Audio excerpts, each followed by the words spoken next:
Sri Maharaja Kertajaya adalah raja terakhir Kerajaan Kediri atau Kerajaan Panjalu yang memerintah antara tahun 1194 sampai dengan 1222 Masehi. Kerajaan ini beribu kota di Daha atau Dahanapura yang terletak di tepi Sungai Berantas. Di masa pemerintahannya, Kerajaan Kediri mencapai puncak kejayaannya dengan wilayah inti adalah bekas kekuasaan Kerajaan Medang, meliputi 2/3 bagian timur Pulau Jawa. Berita tentang Kerajaan Kediri sebagian juga diperoleh dari berita Tiongkok. Buku ini merupakan kumpulan cerita dari para pedagang Tiongkok yang melakukan kegiatan perdagangan di Kerajaan Jawa. Kemudian disusun buku Lingwei Taita pada tahun 1778 Masehi, karangan Chu Ik-fai. Kemudian juga disusun sebuah kronik Tiongkok bernama Chu Fanchi, karangan Chu Hongkwa pada tahun 1225 Masehi. Kedua buku ini menerangkan keadaan kerajaan Jawa pada abad ke-12 dan ke-13 Masehi yang memiliki 14 negara bawahan atau kadipaten yang tersebar luas dari Pulau Jawa hingga ke ujung timur Kepulauan Nusantara. Keberadaan Raja Kertawijaya yang merupakan raja terakhir dan terbesar Kerajaan Kediri adalah dengan ditemukannya cukup banyak peninggalan berupa prasasti. Terdapat 4 buah prasasti, yakni Prasasti Galunggung tahun 1194 Masehi, Prasasti Gambulan tahun 1194 Masehi, Prasasti Pala tahun 1197 Masehi, dan Prasasti Wates Kulon tahun 1205 Masehi yang dikeluarkan oleh Kerajaan Kertajaya. Dari prasasti-prasasti tersebut dapat diketahui nama gelar Abhiseka Kertajaya adalah Sri Maharaja Sri Sarveswara Triwikrama Watara Anindita Srenggalancana Digdaya Utunggadewa.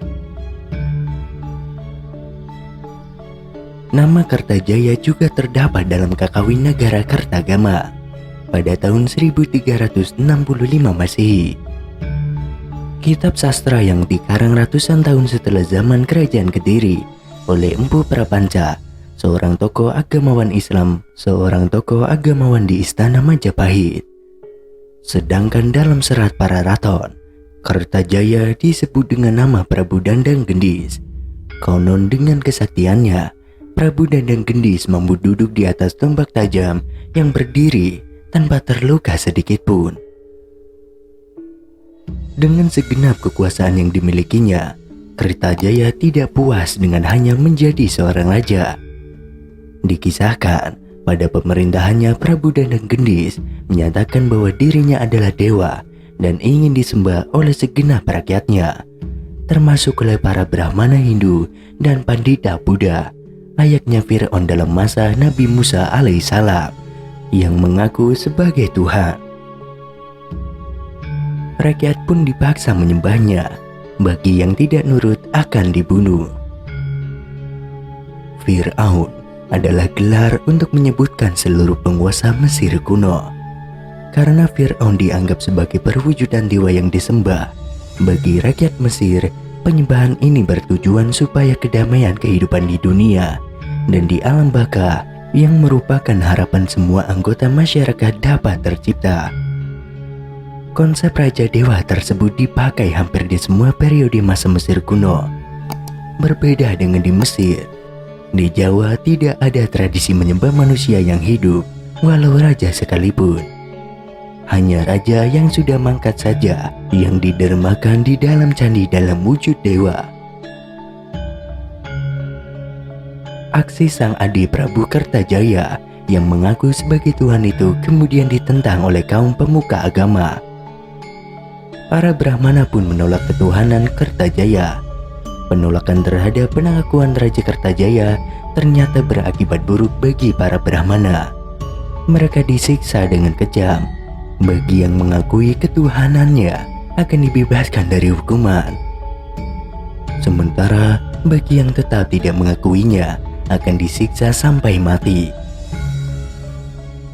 Mendapati kelakuan rajanya yang sudah keluar batas kewajaran, para Brahmana kemudian memilih menyingkir dari Dahanapura sambil menyatakan kesesatan Prabu Kertajaya kepada seluruh rakyat kerajaan yang ditemuinya. Raja Kertajaya sesumbar bahwa dirinya hanya bisa dikalahkan oleh Batara Guru, yaitu Dewa Siwa. Sementara itu, di Tumampel tersiar kabar bahwa Tunggul Ametung, seorang Aku Tumampel, adipati bawahan kerajaan Kediri yang setia terhadap Raja Kertajaya, dikudeta oleh anak angkatnya sendiri yang bernama Ken Arok. Kemudian ia mengambil alih jabatan Adipati Tumampel. Setelah sukses menghabisi ayah angkatnya itu, Ken Arok yang juga seorang putra kandung Brahmana Logawe, seorang agamawan Hindu Siwa ini mengaku sebagai titisan Dewa Siwa. Mendapati hal itu, para Brahmana yang sebelumnya melarikan diri dari kejaran kerajaan Kediri berbondong-bondong meminta perlindungan kepada Ken Arok. Dengan cerdiknya, Ken Arok memanfaatkan situasi. Melalui pengaruh ayahnya, Brahmana Logawe, ia mendapatkan simpati dari para Brahmana. Ia berjanji akan melakukan pemberontakan terhadap Raja Kediri, Kertajaya, yang mengaku sebagai dewa atau Tuhan. Ken Arok berjanji akan menaklukkan Raja Kertajaya. Kemudian para Brahmana menganugerahi gelar pada Ken Arok dengan gelar Batara Guru.